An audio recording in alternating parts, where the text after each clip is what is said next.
Hey guys, Mixed Media Girl here. In this video, I'm doing a bottle bottom pour on a canvas with resin. Now, I'm going to explain all of the materials as I go, so if you would like to learn what I did here and what I used, please stay tuned until the end. So this is Mixed Media Girl Artist Resin, and for this project, I'm using about 5 ounces. And I have divided those into 4 different colors. So one is just Alumilite white resin dye. One is gold dust, which is very transparent, so it's just going to give a little bit of a sparkle. One is a deep wine color, which is actually purple polycolor mica mixed with Alumilite red dye. And then I have a deep darker red, which is a combination again of the dark red polycolor mica and some Alumilite red dye. And that's just going to give me these really bold, deep red colors. And the white is great for contrast. I'm doing this on a 12 by 12 inch canvas.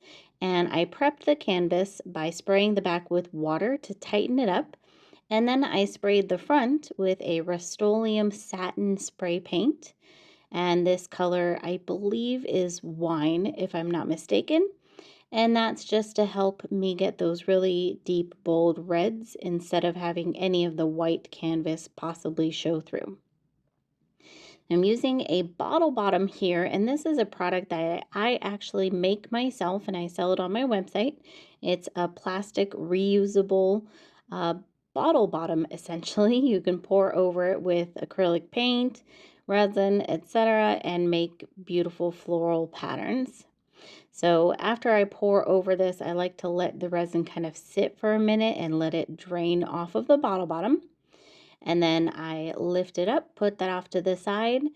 And to clean your bottle bottom, you can either let it dry and then try to peel the resin off, usually comes up straight off with no issues, or you can clean it while it's wet with a paper towel and some isopropyl alcohol by just wiping off any excess resin.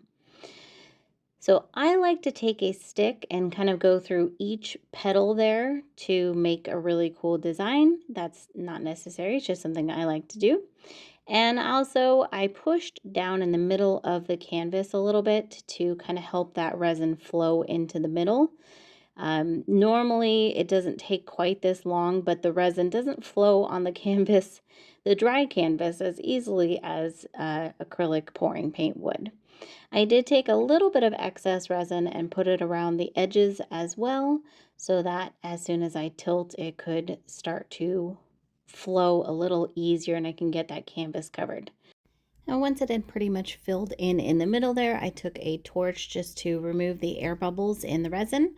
You could use the isopropyl alcohol for this, but I don't recommend it as it can cause pitting. So either use a torch or a heat gun, and that will also help the resin flow as you start to tilt it. Now, we all know that resin is expensive, so I dripped off as much as I could into a cup as I was tilting, and then later on I scraped off the rest from the table as well and put that into a mold and made some gorgeous coasters with my leftover resin. So that's obviously an option. I try to save as much as I possibly can. So here's how the piece looks dry. Resin stays very glossy when it's dry, and I think it's just gorgeous. Kind of makes me think of a beautiful peppermint candy or a flower.